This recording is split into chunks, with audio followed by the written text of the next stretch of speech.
김다운이 흥신소 직원과 접전하는 그 장면, 접전하려고 했던 그 장면을 저희가 한번 입수했습니다. 김다운이 흥신소 직원을 만나서 무엇을 꾸몄는지도 저희들이 취재했습니다. 영상부터 확인해 보시죠. 조금 전에 보여드렸던 이 장면인데 김다운이 공중전화 부스로 가서 누군가에게 지금 전화를 하고 있는데 그 뒤로 한 남성이 검은 봉지를 들고 접근을 합니다. 김다운이 경찰에 체포되자 기다리고 있었던 이 남성이 서둘러서 자리를 뜹니다. 저 남성 바로 김다운이 만나기로 했던 흥신소 직원이었습니다. 김다운은 흥신소 직원을 만나서 추가 범행을 노렸다는 겁니다. 지난달 25일 이희진 부모 살해 후 5억이 든 가방을 강탈한 김다운. 부가티 매매 증서를 저기서 확인한 거예요. 아, 이거 10억이 더 있구나. 누구한테 있냐면 이희진의 동생에게 있구나. 이 사실을 이 김다운이 인지한 거죠. 동생을 상대로 추가 범행을 계획합니다.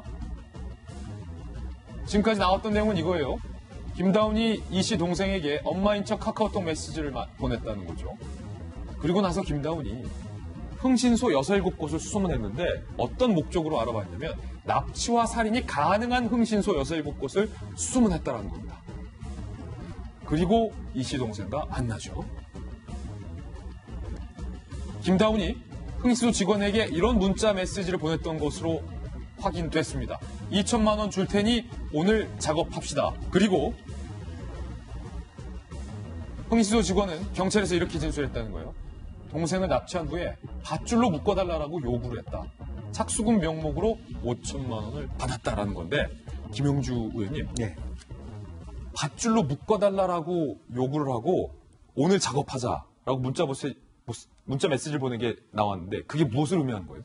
사실은 이제 그 두 가지일 수 있죠. 우선은 협박을 해서 10억을 받아내자라는 부분이 있었겠죠. 그런데 이제 다만 현장에서 그 상황과 대응에 따라서 수위가 달라질 수 있겠죠. 그런데 그 5천만 원과 2천만 원이라고 하는 돈이 어느 정도 수준으로 갈 것인가는 자기네들끼리 하고 또 추가로 만약 2천만 원으로 끝나는 것이 아니라 말하자면 더 큰 일이 있었을 경우에 추가로 얼마를 더 준다. 이런 어떤 사전에 계획이 있지 않았겠나 그렇게 생각하고 1차적으로는 어쨌든 10억을 빨리 확보할 수 있는 가장 낮은 단계의 협박, 밧줄로 묶고 죽이겠다는 위협을 했을 것이고 예. 그렇지 않았을 경우에는 하나하나 더 우리 영화에서 자주 보듯이 뭐 손가락을 자른다든지 예. 이런 표현은 좀 과합니까?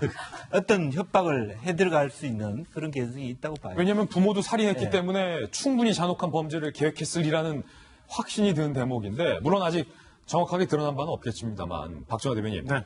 납치해서 밧줄로 묶고만 달라 흥신소 직원에게 얘기했다는 점이 마치 이 김다운이 이진의 부모를 살해하기 전에 중국 동표 2명을 고용했던 것과 유사한 패턴이에요.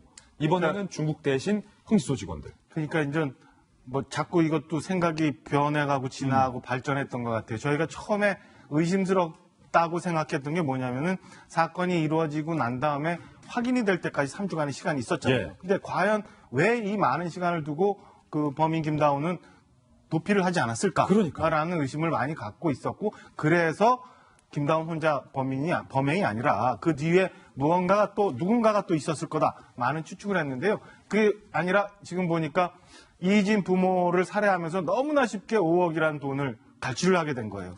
너무 많은 돈을 갈취를 하게 되니까 그 다음에 부가티 차 안에서 그 매매 대금을 보고 10억 내지는 15억이 더 있다는 생각에 그러면 이번에는 그 동생을 해서 저 15억 내지 20억을 좀 내가 취해보자는 생각으로 변해갔던 거 아니야. 그래서 그 이후에 5억 중에 있었던 자금 중에 일부를 가지고 흥신소를 섭외하고 그러면 이희진의 동생을 어떻게 만나야 되느냐라고 하면서 어머니 전화로 카톡을 통해서 유인해서 만나기까지도 확인하면서 이렇게 점점점 상황이 변해갔던 거 아니냐. 결국에는 1억, 5억, 10억, 20억이라는 이 돈이 김다운이라는 이상한 괴물을 점점 키워가고 있었던 거 아니냐. 예. 이런 생각이 듭니다.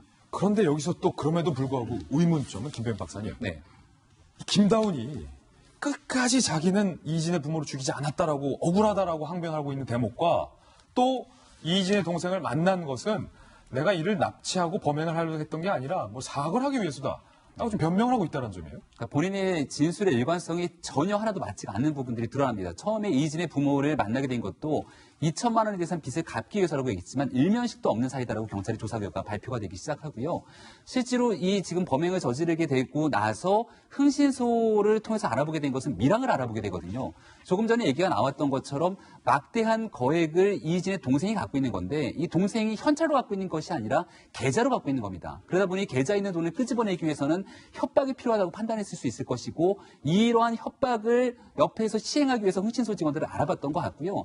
하지만 여전히 미스테리적인 사건으로 남게 되는 건 이 중국 동포 3인방이 유유하게 중국으로 다 도망가게 되는데 그리고 나서 나왔던 메시지 중에 하나는 절대로 자기를 죽이지가 않았다라는 표현을 또 쓰게 되거든요. 예. 그리고 지금까지 드러난 정황들을 보게 되면 이 김다운 씨는 실질적인 범행을 본인 스스로가 주도 면밀하게 모든 것들을 끌어오는 내용들을 볼 수가 있는 겁니다. 따라서 김다운 씨가 증언하고 있는 것처럼 실제 범행 현장에서 죽였는지 아닌지에 대한 여부는 여전히 예단하기가 어려운 상황이라 추가적인 범행을 기획했던 그리고 현장에서 살해를 실제로 했는지에 대한 여부도 경찰이 추가적으로 조금 더 밝혀내야 될 상황으로 여전히 남아있는 것 같습니다. 여전히 미스테리한 점이 많기 때문에 일정 부분 내가 계획했지만 죽이지 않았다라고 끝까지 얘기하고 있는 유일하게 진술이 안 흔들리는 부분.